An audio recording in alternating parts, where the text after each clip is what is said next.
So we talked about a likely profile of tenant perhaps, but let's talk about likely profile of agents as well. Not all agents are alike, and I think it's probably fair to say that the burden of compliance for smaller independent agencies always seems a little bit more heavy and a bit more onerous because then they are, very typically one branch, one man bands as we used to refer to them back in the day, whereas bigger corporate entities used to have dedicated compliance departments and maybe are better outfitted for this sort of compliance.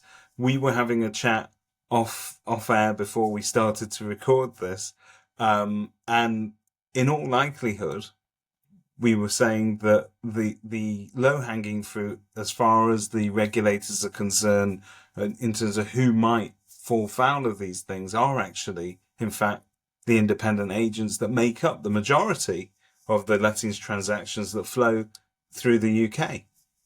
Absolutely. And what's come out recently, OFSI produced their April threat assessment report, and that report was really focused in on the property industry. And they've actually identified the high risk are the small independent agents, not the corporates. And it's because small independent agents have long-standing relationships. So sanctioned individuals, criminal individuals know this. So they're going to go and use those long-standing relationships, that landlord that you've worked with for 10, 20, 15 years, as a way to flow that money. So that report really surprised me yesterday because it sort of indicated who are they going to go after? They've said in their own risk assessment, the highest risk are small independent agencies because long-standing relationships and they don't have that capacity for compliance.